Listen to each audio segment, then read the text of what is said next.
Hello. Yeah. Okay.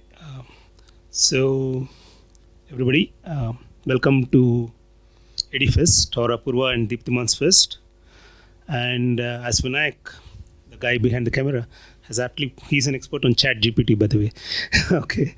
He has aptly put these are the two stalwarts of our center who are well known for their contributions to physics nationally and internationally. Both of them had their conferences covering the physics aspects earlier on. Actually, Apoorva had recently July 5th, and earlier in the year, we had Diptiman's Fest. Uh, and You can find those links on our webpage, actually, the two festivals essentially. But today we'll be celebrating from our departmental side.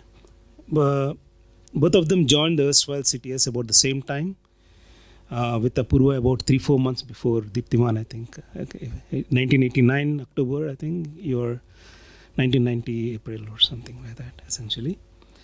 1990, sorry. Yeah, right. Yeah, over the course of next 35 years, they trained students, established coursework, taught courses, mentored postdocs, junior faculty, took leadership roles, Diptiman in the center, Apoorva in IQTI. And so today, we, the staff, students, postdocs, faculty, will celebrate their immense contributions to center as they superannuate. So now, without much ado, I hand over our mic to my MC today, Professor B. Anantanarayan, who will go through the program actually. So welcome, Anant, actually. Yeah. So thank you very much. So let me begin by thanking Sudhir for giving me this responsibility or this task to be the MC for today. So the program will be circulated to you. So the way the program is organized is I'll just say a few words of introducing the two stars of today, and then after that Justin will speak about Diptiman, the colleague, the scientist, as well as the person, and then I will do the same for Apoorva. Then we will have a presentation of mementos for them, and then after that a group photo, and then we'll have a coffee break, and after that we'll have an open session when everybody is welcome to come and talk and say whatever it is that they want to share with the rest of us. So it is an honor for me to be standing here this evening or afternoon when we as a department are gathered to honor two of the greatest stalwarts of the department who are coincidentally retiring on the same day, who share the same official birthday, who also joined IISc at almost the same time, and whose children were born a day apart. They also graduated at roughly the same time from India and then went to the US at the same time and then returned to India at roughly the same time. Their destinies were somehow intertwined, and I too was intertwined since I'm the person who has been their longest officially serving colleague of almost 28 years vintage. It was also a coincidence that I met them at the same time in December 1992 in Bombay at the DAE Symposium. I knew IISc from summer schools of a few years before that, when I would enter the rain-drenched Sylvan campus, where one would shiver a little upon entering as the temperature would fall, and would wonder what kind of supermen would work in this place. At that time, my self-image, understandably, was at the bottom of the Mariana Trench, and it was my belief that brilliant men and women worked here. I thought a moron like me would never be able to work in such a place. History would prove me wrong, and a moron like me was hired, and it is my honor to have been the colleague of Diptiman and of Apoorva. The above said, it should be no surprise that the country's best institute should have the best that the country has produced. And in the case of the two stars of this evening, well, stars are supposed to be in the night, but anyway, they were also school toppers, gold medal winners in their undergraduate institutions, which are among the best in the country, and obtained their doctorates from the best institutions in the world. I will speak more about Apoorva, the scientist, the colleague, and the person a little later. Before I hand over the floor to Justin, who will speak about Diptiman, I would add that Diptiman and Apoorva were and are my go-to guys for physics problems and consulting. They are like wizards and can derive results without having to consult any references. I was amazed at how Diptiman could derive the anomaly using a vibrating string and get all his factors of h bar and I and pi right, and of course the sign also. That's always the hard part. He also showed me a derivation of some SU2 tensors which I needed for a paper I once wrote without consulting a book. But more about Diptiman from Justin, and it'll be my honor to follow suit after that about Apoorva. A few years about our early years in CTS. I joined on December 4th, 1996 and became the 7th person on the faculty in physics at CTS. There were a couple more who were on the payroll, but were also at other centers which had spun off from CTS, so I'll not count them. We were in the previous building, which now houses Earth Sciences. It is hard to imagine what CTS of yore was like. Besides the 7 on the faculty and 2 office staff and some building staff and a gardener, there were probably 3 students and 2 postdocs. We had a nice library and a computer room with 1 or 2 computers, a mail server, a dot matrix or a line printer, and 1 laser printer. And there were shared telephones. So you can see, due to the hard work of colleagues, we are now in a completely different. I'm not able to scroll to the next page. Vinayak? Okay. No, I got it. Now we are in a completely different situation. We have a faculty of over a dozen, a large number of postdocs, and about 30 students in the steady state. None of this would have been possible without the hard work and vision and dedication of Apoorva and Diptiman. In fact, we can say today of CHEP, like the Virginia Slims ad, you have come a long way, baby.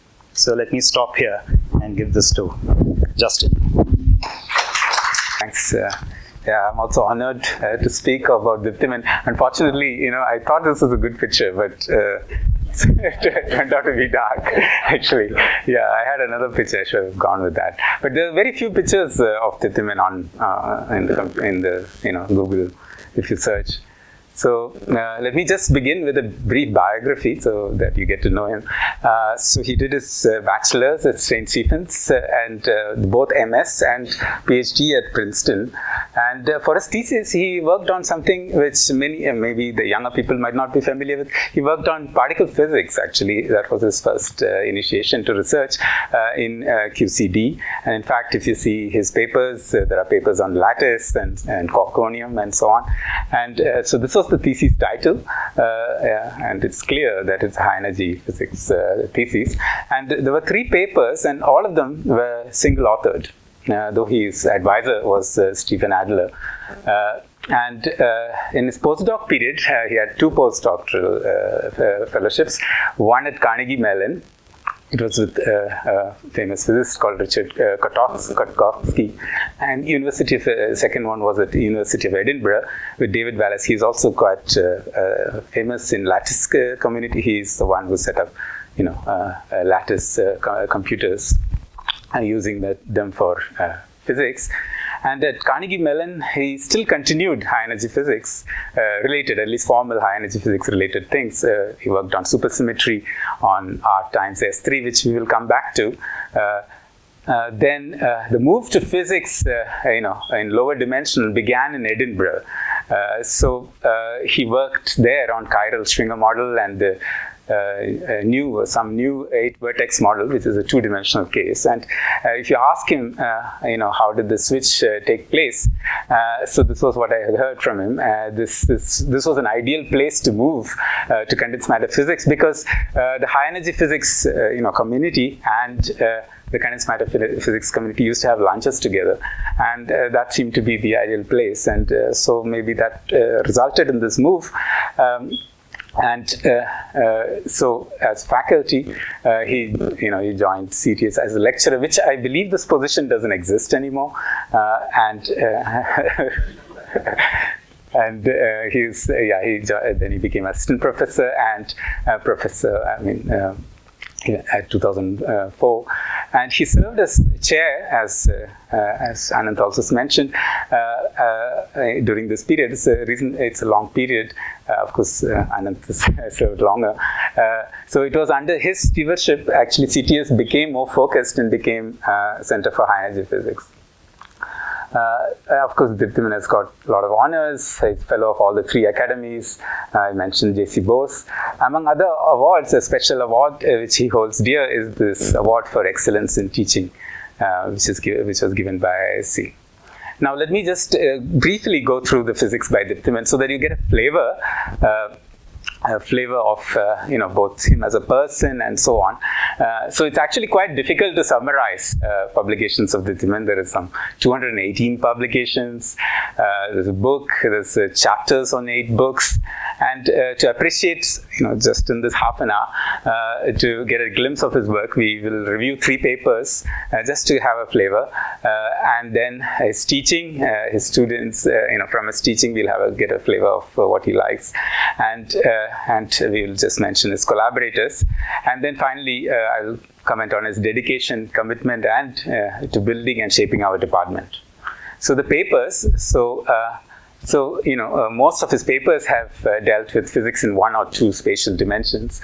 And, when I asked him why, he said physics is easier, but it's not quite easier actually in lower dimension. Physics is usually more richer in lower dimension because the phase diagrams are more intricate. Mean field theory intuition usually fails in lower dimensions. And, but there is a plus point. There is analytical control in lower dimensional, and the numerical tools usually work better in lower dimensional. But by just saying lower dimensional, you're not, you don't devoid yourself with real physics, because there's a rich variety of systems which do behave as one or 2 dimensions. Now, this is the first paper which Diptiman would like to highlight. So it's this paper written with 1, 2, 3, 4, 5 authors. It's on this DMRG method to study the spin-half Heisenberg system. And the system, let me just give a brief idea of the system so that you appreciate the physics, output of the system, output of this paper. And this paper studies this Heisenberg's chain. There are 3 terms in the Heisenberg's chain. This is the nearest neighbor coupling. These are Pauli matrices. They are just the nearest neighbor coupling. Then there's something called the dimerization coupling, which alternates between even and odd, and then the next nearest neighbor. Just to have a flavor, here it is. This is the odd, this is the even, and these are the couplings, the dimerization coupling, and this is the next nearest neighbor. It has a long wavelength limit, which has, which is a sigma model, and so on. Or 3 sigma model with a topological term which actually controls the statistics a little bit. Now, there is a phase diagram, but this paper basically studies the ground state energy and low energy excitations of the system using a technique called DMRG technique, and it is particularly useful to study this system in 1 dimension. And this method was introduced by Stephen White, who was a student of Wilson, this was done in '92. It is good to keep track of these things actually, though the physics, I try to convey physics, but it's good to keep track of the importances. So it's sort of introduced by him around this time. And around that time itself, the first inorganic compound which models this Heisenberg spin chain was found. So this sort of spurts, there was an, both increase in experimental and theoretical research in the subject. And the paper by Diptiman et al. Was, if you see that, it was submitted in '94, and you can see this, '93. So it was this first paper from India using this technique, and it was the first to apply it to this model. And this, together with this non-trivial physics, resulted in this work being a huge impact. One of the key physics which I found attractive, there are many things in this actually, is the following. So this line, this is a phase diagram. There are 2 phases roughly, and it's all gapped, except gap meaning there is a gap in the spectrum, except this line here. And at this point, that's a clever choice. At that point, if you choose and increase that other coupling, there is a gap which opens up because we are on this line, so delta is 0, and then at this point the gap opens up. And this exponent was calculated analytically. I mean, I'm not in the subject, but I try to convey the sort of historical importance and the excitement. So this gap opens with this exponent, and it was calculated earlier. And earlier numerics, see, it's 1979. So earlier numerics, look at this approximations to this 2 by 3 were this, and Diptiman et al.'s paper was 0.667. Okay. And also, if you look at the paper, you will see the ground state energy with J2 and delta, which are the parameters. There are various states which are evaluated with the ground state energy, and then this line which controls the two phases. So they study a quantity called the structure factor, which sort of it designates this, sort of indicates this line. So this paper, apart from the physics, this paper is a collaboration between 3 departments in ISC. And in fact, this was before the Division of Interdisciplinary Sciences. In fact, when I just looked at the website of the Interdisciplinary Sciences, these departments are not listed, actually, as collaborative departments. The 2 students, it involves 2 students of Diptiman, Architra and Professor Ramesh's student, and HRK, who's here. And so that's sort of the first paper, and you get sort of a flare of his work. The second also, it's a more recent work. It's not recent work with, again, students, and there's the students from 2 institutes. There is 2 authors. 2 main authors and a couple of students, and the student actually was a summer student and is related to Apoorva. Yeah, I wonder if he's here. No, he's not here actually. And this paper actually demonstrates the existence of certain Majorana N modes. These are states which have no, gapless. Basically, they just start because they are Majorana, and they're gapless, and it's again a one-dimensional system. There is a drive in the system, and it is a function of periodic in time. And the interesting thing is it constructs new topological invariant, which counts the number of Majorana N modes. And there's a refined one, which was not known earlier. So here is the model, and there is various couplings and so on. And this is the drive. Basically, these are spinless fermions on the lattice. And the quantity of interest is this Floquet operator, which evolves for a particular time. And it has eigenvalues which lie on the unit circle. And the energy spectrum of this is gapped, except for those Majorana L modes, at certain values of these parameters. And they have names, and they are part of this topological insulators. And here are the Majorana N modes at the 2 ends in the paper. And the interesting thing is that these N modes have Floquet eigenvalues plus or minus 1. And if you call N plus as the number of Floquet eigenvalues with the N plus 1 and N minus as minus 1. And there is a topological invariance which count these eigenvalues. Because these are integers, they are of course topological. And the old topological invariant, which is basically roughly the winding number in this K space, it's very sort of non-intuitive, but it's a winding number in K space. It counts the sum. N plus plus N minus actually. While the one which is introduced by Diptiman counts these separately. That was the sort of highlight of this.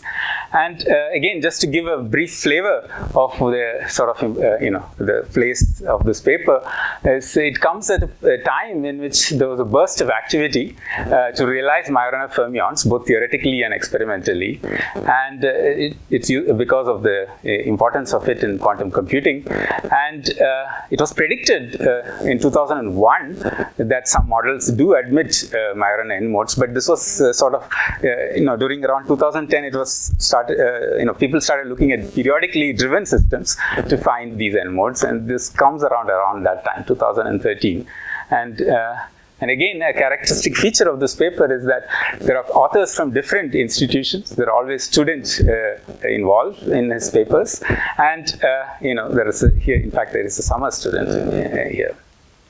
And this is a paper which I can relate to, and it's closer to my area. It was the one which he did during his postdoc. So this was constructing supersymmetric Lagrangians on R cross S3. Now, Diptiman had 3 papers on this. Right, the earlier paper was single-authored during the Carnegie Mellon period, and this paper was the one he wrote during the CTS period when he joined. And essentially, this is but they basically construct these supersymmetric Lagrangians. Usually it was known in flat space, but this was on this curved space R times S3, and there are terms which are like covariant with that, but there are additional terms which you need to add so that the supersymmetry is closed. So you see A is 1 by R, and these vanish when things are taken, when the radius of the sphere is taken to infinity. So it's an involved thing to construct these Lagrangians. And the way Diptiman figured out was quite tedious actually. So by adding these terms so that the kinetic terms were made invariant and the other terms were added by demanding closure of supersymmetric algebra. Now, this paper was sort of lost actually, and it was rediscovered when the interest in rigid supersymmetry became important in this subject, and because certain quantities could be done exactly, and there was a renewed interest in this around 2011. And here I'm quoting Nathan Seiberg, who is one of the leaders in supersymmetry. He spoke about this paper in 2011 Strings Conference. This was a major Strings Conference in Uppsala, and it's a lecture reviewing the work of supersymmetry in rigid curved space about Diptiman's work. And this is what he says. I'm quoting verbatim. You can see the video on YouTube. A paper not by Ashok, because they share the last name, but by Diptiman Sen, a paper which was completely forgotten and probably ignored at that time. It's actually a beautiful paper from '87, who studied supersymmetric theories on S3 times R, and he did it in n equals 1, 2, and even higher. And the way he constructed the Lagrangian was to take the flat space Lagrangian and iteratively add terms. And if you try to verify his expressions, it is pages and pages of algebra, but the expressions are right. And this coming from Seiberg is I don't know, Seiberg is quite critical generally. Am I being recorded? Yeah. So, and let me go with teaching. Diptiman loves teaching and interacting with students, and this is what he said: research may not always be rewarding, but teaching is sure to be. And he's very good at it, and the institute recognized it with this award. And he shared this enthusiasm for teaching by sharing the questions, discussing physics problems which arose in the lectures. In fact, recently he shared his problem sheets for math methods actually.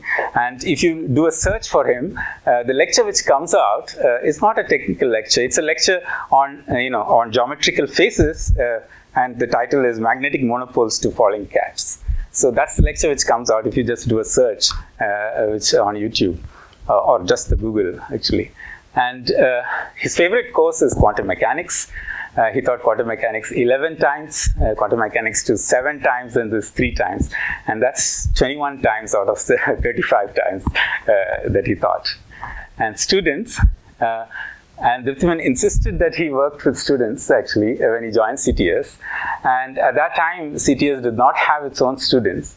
And the first student Diptiman was called, was Chitra, and as this is a folklore. CTS was known as Chitra Training School actually, and he has advised 11 students for their PhD, and you can see them here. They are actually, and the subject matter moves as one goes along. A spin system, you can just get an idea of the history of Diptiman's interests, transport, and then spin systems, and then slowly it goes to driven modes and Myron end modes, and all of them have jobs. Here this person has jobs, and these are very young. They're still in the postdoc period. And these have just submitted their colloquium. They have done the colloquium. And he was worked with 3 postdocs. Here they are. A couple of them with a grant and the NPDF and so on. So they all have jobs. The collaborators, some of them are here, I think. HRK is here. I can't, I mean, almost, the papers are very collaborative. There are many collaborators mostly, and this is sort of the few of them I put down. And at CTS and CHEP, and I'm just speaking for both sometimes. So both Apoorva and Diptiman set the standards of how CTS, CHEP functions, as Anand mentioned. So the freedom of pursuing curiosity-driven independent research by anyone, in fact students, postdocs, faculty at our department, is largely due to their efforts. There's no undue pressure to pursue a particular kind of research. The heritage, I hope this heritage still remains in spite of increasingly specialization. And the ethical standards by Apoorva and Diptiman guided our department. This was particularly important at a time when the department was small. And some points of view could be taken more seriously than the others. And Diptiman was chair actually during this period, as I mentioned. And I think, I don't know, maybe my history is not right, but it increased from 4 to 7. And I remember I was the 7th at that time when I joined. And in the first faculty meeting, he said, now we are the 7th samurai, actually. So, yeah. And he fought many battles as chair. And the very formation of CHEP was part of it. Another battle was basically with the office space, with the Center of Contemporary Studies in our old building. And in fact, the victory spoils of that was my first office, actually. So I didn't have an office for some time, and after Diptiman got the office space, I got this room. And Apoorva and Diptiman are both supportive of students, postdocs and young faculty at various times. And it was particularly important for bringing CHEP to where it stands now.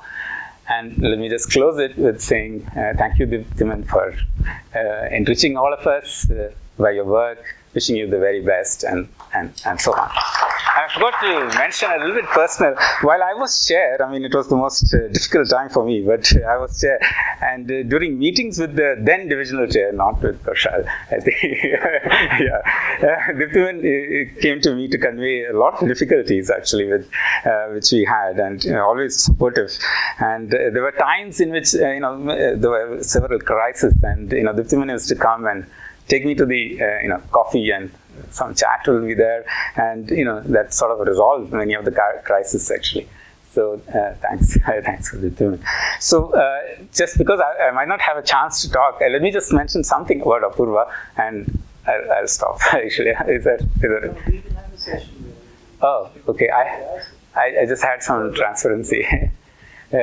So of course, Apoorva, many people will talk about, but I just want to recall an academic interactions with Apoorva, which sort of, which brings out the various things he knows. So I was working on a paper in which I needed estimates of real numbers by rational numbers, right? And of course we know that it exists, that real number can be approximated, but how good is that approximation? And sometimes you can meet Apoorva. Now it's very hard to meet Apoorva over lunch, and at that time, and he told me, and the solution actually involves theorems in number theory, and here's the acknowledgement in that paper, actually. A discussion of rational providing a useful reference, and it's called the Dirichlet approximation theorem, and it is quite number theoretic, and it's this bound here, and there is a sort of relation in which they can become SL2 matrices, and so it is quite an important thing which I needed in the paper, and this is part of the paper, actually. And these are the references he mentioned. And so let me just end with, so thank you, Apoorva, for your help and hard work. Wishing you for the best. Yeah.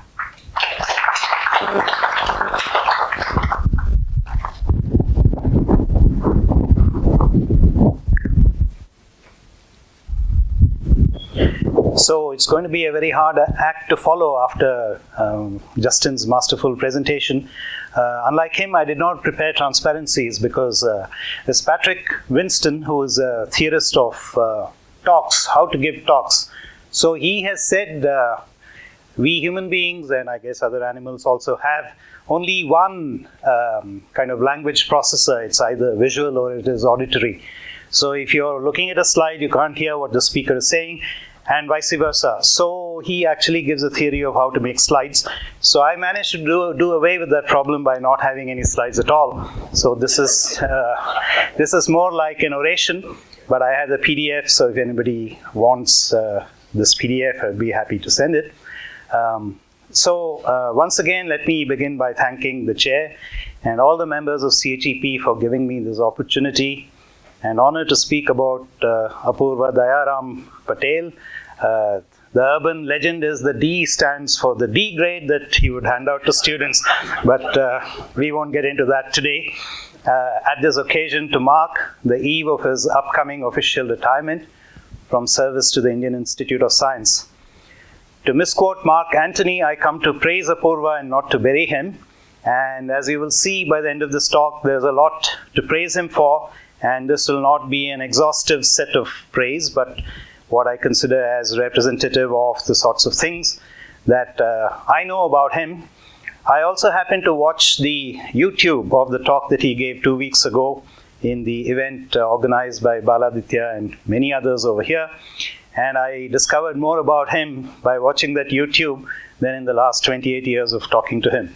So Apoorva was always a man of few words, but recently he has turned into a man of no words. So that's the person that I have to talk about. So there was an anecdote or an urban legend that was popular around the time I joined here, when Professor C.N.R. Rao was stopped by a colleague and asked, "So Professor Rao, how are you finding retirement?" To which came the reply, "What retirement? I say, I'm working harder than you." So that's the words of Professor Rao, and I'm sure it'll be the same. You may mutatis mutandis read the statement for the case at hand, because not much is going to change for Apoorva on the 1st of August, except, of course, his paycheck is going to be much lighter.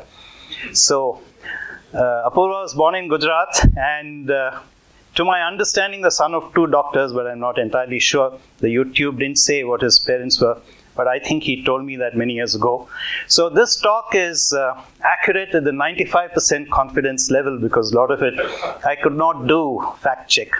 So he is so private that I know very little, except that I know he has a sister, because he once told me that they were both admitted to the same class and that his father passed away when he was a student. So that's about as little I know. So Apoorva studied in Bardoli, famous for its satyagraha, and just like his famous namesake, Sardar Patel, who also had a serious demeanor, but under that demeanor lies a soft heart. So Apoorva is a very kind and helpful person, and I was also a recipient of his kindness on more occasion than one.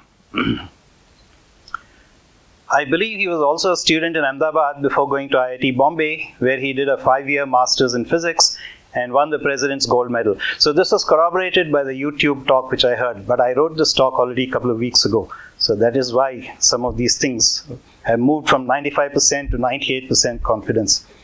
So his classmate and friend Urjit Yagnik, who's a great raconteur, recounts with great relish the race for the medal between Apoorva and one Rajiv Rohatgi, which was a photo finish because apparently they were neck to neck. This is all the world according to Urjit, as narrated by me, because in the last semester poor Rajiv blinked, and that's how Apoorva got his gold medal. So congratulations again. So Apoorva then went to Caltech and obtained his PhD under the supervision of Geoffrey Fox, working on Monte Carlo techniques for lattice gauge theory. So he had an association with Richard Feynman, working with him on a model of finite temperature deconfinement transition in QCD. And Feynman was also on his thesis committee. And there's a picture of Apoorva with Feynman. And I believe that's also been turned into some kind of a crystal figure, which is given to you 2 weeks ago. So after his PhD, he went to the University of California at La Jolla for his first postdoc. He then received an offer from Brown University for an extended position, and then he returned to India, I guess, to visit his family, and was refused a visa to go to the US. So at this stage, he was stranded basically, and he said that he was essentially at home for many months. And at that stage, he was at home and received support from CTS with the likelihood of a faculty position. So then he made arrangements to continue his postdoctoral work, first at Wuppertal, and then at CERN, and then returned to CTS and IISc in 1989 with a joint appointment at SCRC, and he has been in IISc ever since. The only other story I know of a brilliant person who was found sitting at home was that of the great Satish Joglekar, who was also, after his PhD and postdoc, was sitting at home and was subsequently discovered at IIT Kanpur and became one of the legendary faculty members of that institution and of the country. So Apoorva continued to work on lattice gauge theory during his postdoctoral years, and I think he had about 40 publications when he joined here, some of which were very highly cited. It is my understanding that there was an external review of CTS in the early 90s, and the chair of that review committee was Naresh Dadich, which suggested quantum computing as one of the key areas in which CTS and IISc should make some headway. So it was at this stage that Apoorva took up this challenge. Presumably his discussions with Feynman had some role in his decision, as Feynman was also interested in the subject, having had, oops, it has jumped many pages. I don't know how to use this thing. Yeah, I think I'll need Vinayak here from time to time. No, help. It just jumped to the last page. Yeah. Just. Okay, that's good. Let me just keep clicking on the pages. That's much better. Okay, fine. Okay, so where was I? I was with Feynman. Okay. Yeah. Okay, good. Okay. So Feynman was also interested in the subject, and he had a relationship, I think, with the Thinking Machines Corporation. And he also wrote a very influential paper at that time, which is entitled "There is Plenty of Room at the Bottom."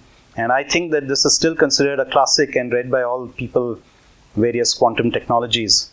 And Feynman apparently taught a course that he took entitled "Potentialities and Limitations of Computing Machines" in the early 1980s. So you see, it was pretty remarkable. This was 40 years ago, and which is mostly about quantum computation. So it's important to keep these things in mind also. So Apoorva took this course, and that is where he was exposed to the subject for the first time. You may recall that Feynman had passed away at the relatively early age of 70 in 1988 and remained a colorful and influential character until the end, even if he was not writing papers. His last hurrah was the congressional testimony about the Challenger disaster, when he demonstrated the failure of the O-rings by dipping rubber in cold water, much to the annoyance of the chair of the committee. Apparently the chair of the committee was so angry he wanted to throw him out. So it's one of the things about the US, it doesn't matter even if you're Nobel laureate and as famous as Feynman, whoever has power or is given a responsibility does not feel that he is in any way inferior to these guys. This is just furious. But anyway, he passed away soon afterwards. I distinctly remember the day when his first PhD student, Edward Kerner, who was my teacher at the University of Delaware, had tears in his eyes. But I digress. Here at CTS and SCRC, Apoorva carried out his duties of teaching and research with great diligence.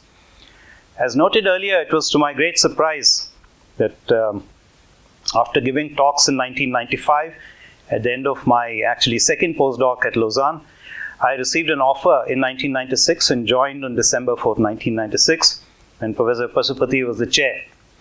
To me, it was an honor to be a colleague, even if junior, to such a distinguished set of colleagues. When I came here, Apoorva was away in Germany and Diptiman was in Canada. So you can imagine, out of 7 people, 2 are already not there, and the 7 included me also. So the only junior colleague was Sanjay Jain, who would appear and disappear from time to time. So anyway, Apoorva, and you see it was a fairly large building, so it was like really this, model of a nucleus with some nucleons flying around. Hardly any people, and collision probabilities were very small. So anyway, Apoorva returned after a few months and Diptiman some months later. So over the course of the years, we worked closely together. Apoorva had a rare dedication to CTS, managing the computer systems as they arrived. The number of computers started to grow because, they became less expensive and a little more money became available to the institute. And then he would be managing the mail system and the library. There were times, now this is totally unbelievable, especially to younger colleagues that some of us are foolish enough to do such things, that we would go together to look for books for the CTS library in bookstores out in the city and even warehouses, and also to collect books from the collection that was left behind by Professor Thomas Kailath in the EC department.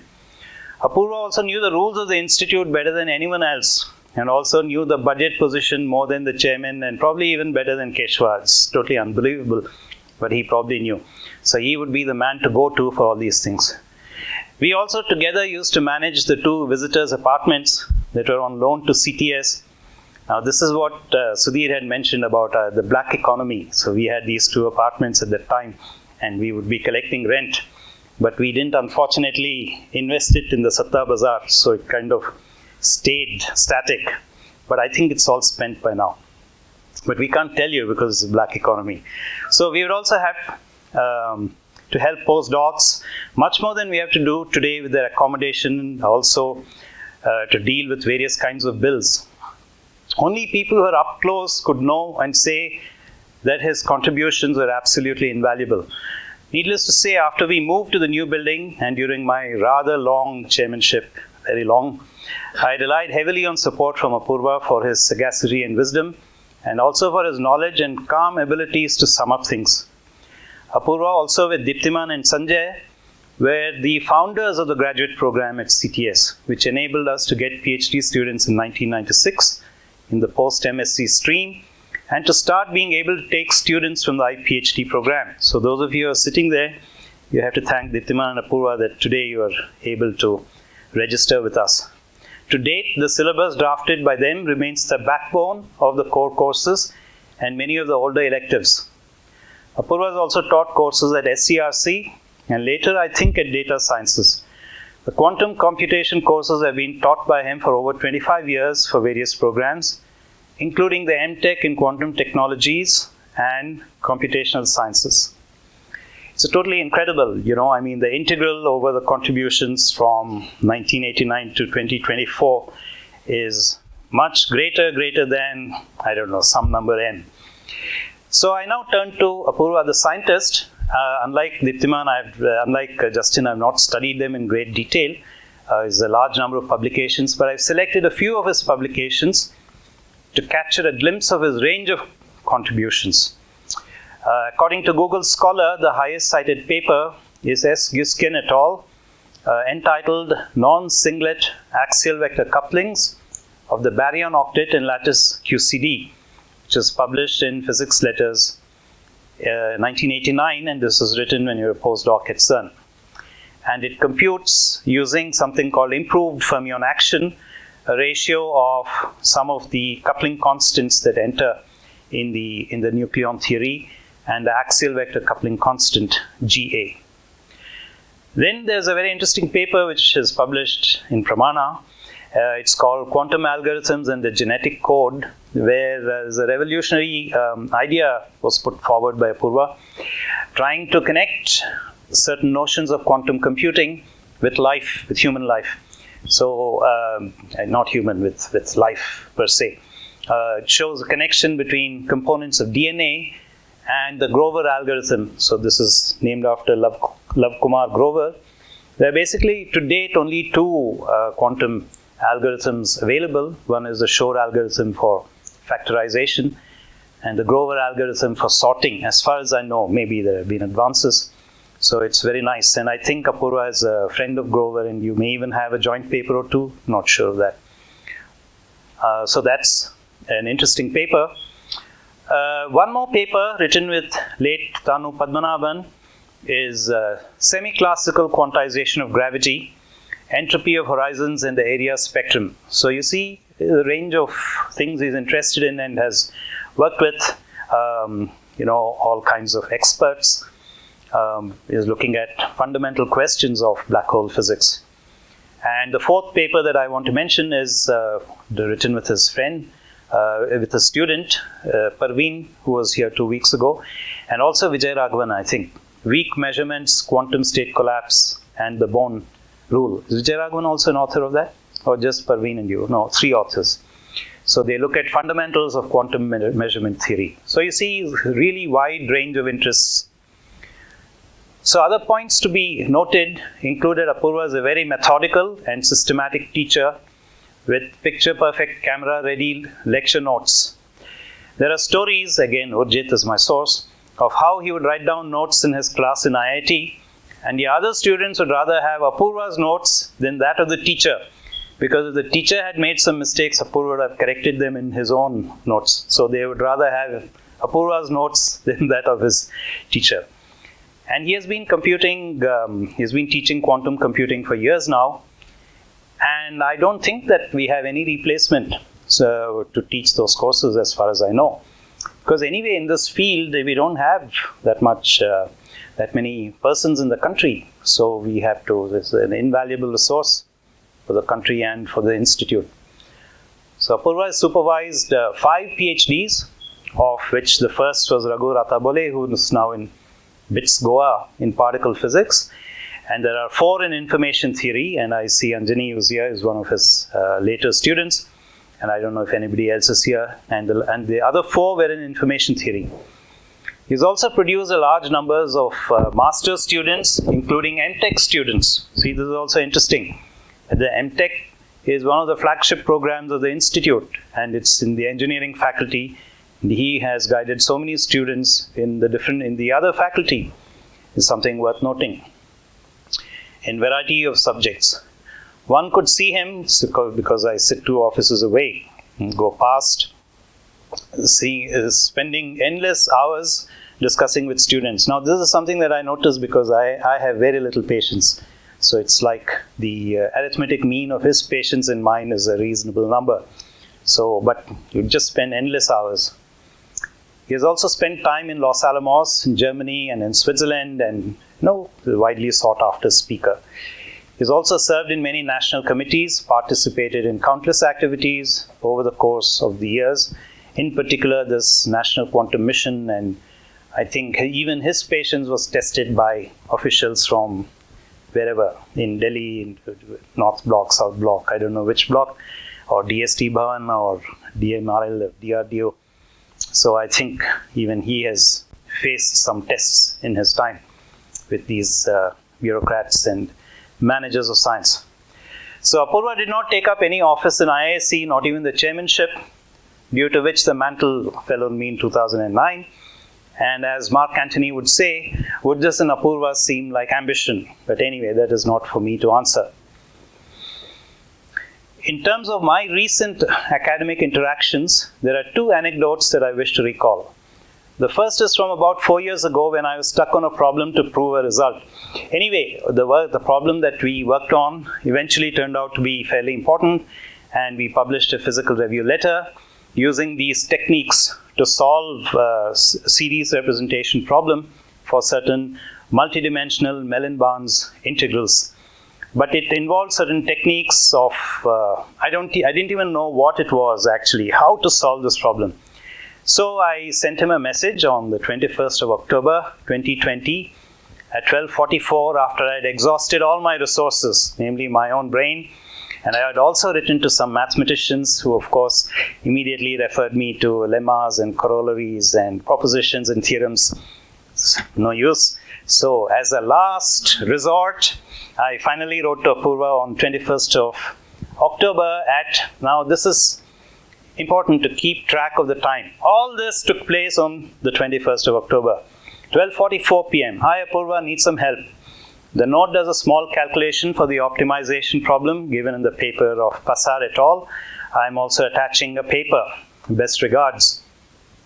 So there's a reply, 6 p.m., not 6:01, not 5:99, but 6 p.m. These type of optimization problems occur in linear programming. They're generally solved by expressing the equalities and inequalities as different planes, which would form a polytope. The extremization solution then occurs at one of the vertices of the polytope. In this paper of Passar, they gave an answer 2 by square root of 58. That's the answer that I was looking for. So this is still a little mysterious. So at 7:16 p.m., I write, so when you say what are the 8 possibilities, what are these? So there was a longer message in which he had written down basically what are the various constraint equations. And by 7:25, there's a reply. Actually, the way the coefficients are, there are only 4 possibilities. By 8:45, I send a message to all my collaborators with Apoorva and the CC. The 2 by square root of 58 problem is solved. Apoorva has helped me solve it, and I'm grateful to him. And I'm attaching a notebook where the calculation is done. His mail is also attached, giving me the outline of how to do it. It's really remarkable. I don't know whether he had to consult a book or anything, or he knew these methods and so on. But the mail was so clearly written as if it was an algorithm. And my job was to take that algorithm and put it into Mathematica. But Mathematica gave the answer as square root of 2 by 29, which is 2 divided by square root of 58. So now that was absolutely fantastic. It was really a eureka moment for me. So thank you for that. So the second was to do more recently when I was teaching this advanced math methods course, which was described as horrendous by one of the students in the feedback, but let's leave that aside for the moment. The second was to do with the irreducible representations of the Lorentz group. I was reading it in a book and I just could not understand what was going on. The books are written in a very cryptic way, you see. It doesn't tell you what are all the intermediate steps and what are the assumptions. So he was just going by. He said, hey, I have a question for you. So he, of course, came in. So what's the matter? So I said, look, there's this thing and I just don't understand why this series is not terminating.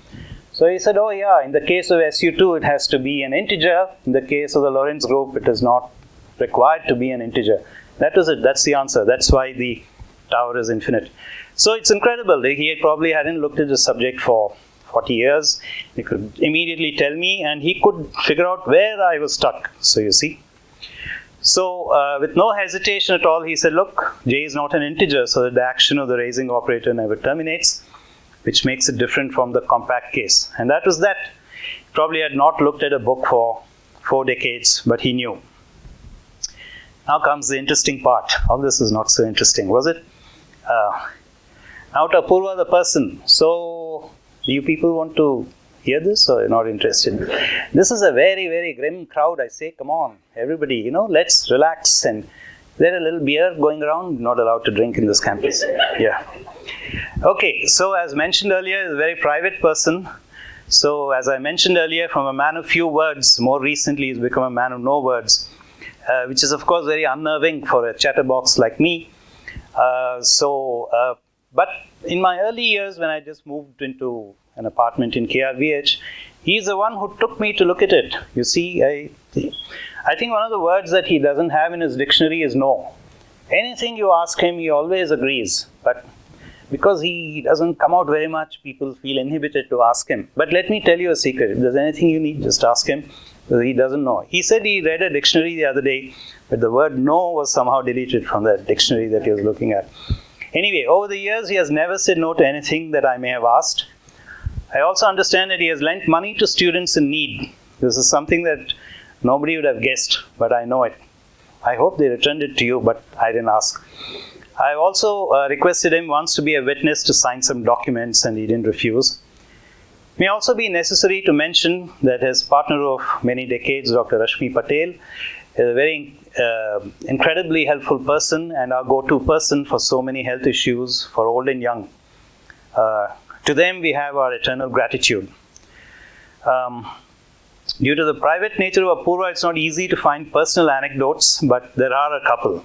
So one such is from 1998, when Apoorva and I were planning to visit ICTP at roughly the same time. So it was just an accident, and they had said you get your own insurance. So we contacted an insurance one. Major Felix Moraes retired from the Indian Army. So he came on his bike, beard, sat himself down, and then he was filling out his forms. And then he asked me for my name and age. So I told him whatever it was. Then he turned to Apoorva. By the way, all of you may have noticed that already in his picture with Feynman is already grey. So to people who are, there it was black, but by the time I met him in 92, it was already grey. So this is an advantage for people who turn grey early or bald.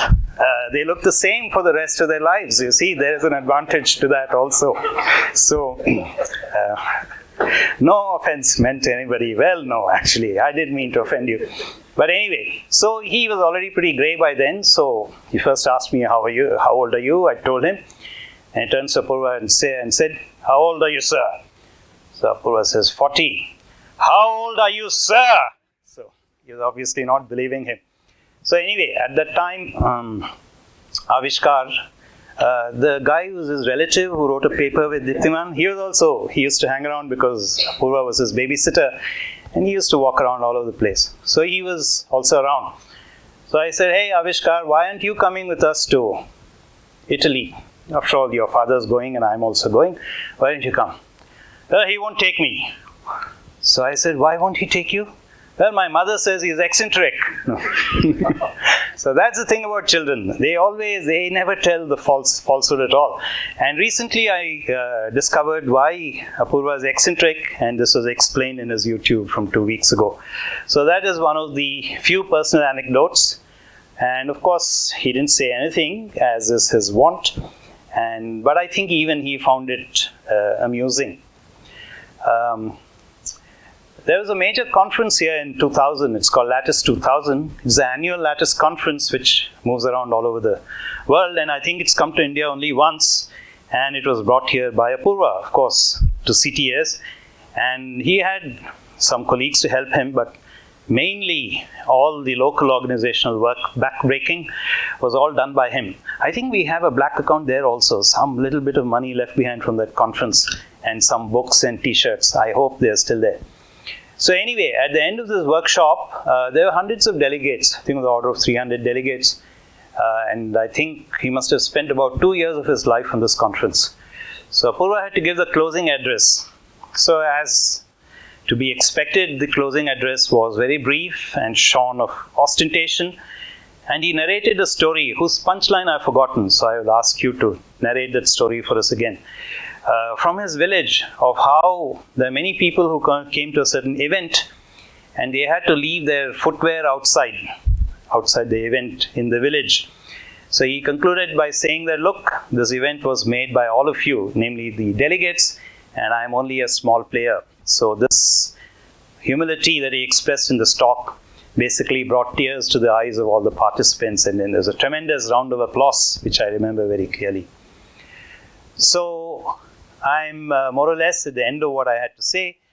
So let me conclude by saying that Apoorva has won the greatest accolade of all, which is the undying, undivided, unquestioned admiration and respect of all his colleagues. No one can hope for any greater honor than that. With that, let me wish him the very best from all of us as he enters the new phase as a pensioner, a truly well-earned one. So let me again end with Mark Antony and say this of Apoorva: his life is gentle, and the elements so mixed in him that nature might stand up and say to all the world, "This was a man." Yeah.